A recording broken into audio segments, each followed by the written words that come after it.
দিন পরে আজকে আমার বরমশাইটা বাড়িতে ছিল। সেজন্য বলেছে, চলো তোমাকে নিয়ে একটু ঘুরিয়ে নিয়ে আসি, আর কিছু কিছু জায়গা থেকে কিছু কিছু ভিডিও করে নিতে পারবে। তোমার সঙ্গে তো সময় দিতে পারি না, তা চলে গেলাম রাস দেখতে।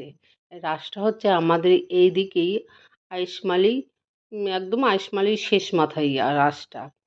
তো ঢুকলাম সেখানে, ঢুকে এই যে ভগবান শ্রীকৃষ্ণ, নারায়ণ, গোপীরা সব দেখো কি সুন্দর সাজিয়েছে। সত্যিই খুব ভালো লেগেছে ওখানে। দেখার পরে আমি অনেকক্ষণ টাইম ধরে দেখলাম, এক এক করে করে দেখতে দেখতে ব্যাস ওহ, এত ভালো লাগছিল। তখন মনে হচ্ছিল না যে ওখান থেকে সরেই আসি।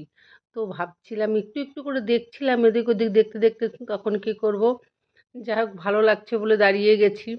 সব ভিডিওটাই তুলে ফেললাম আপনাদের সামনে। এই যে এই মাঠটা দেখছেন, এখানে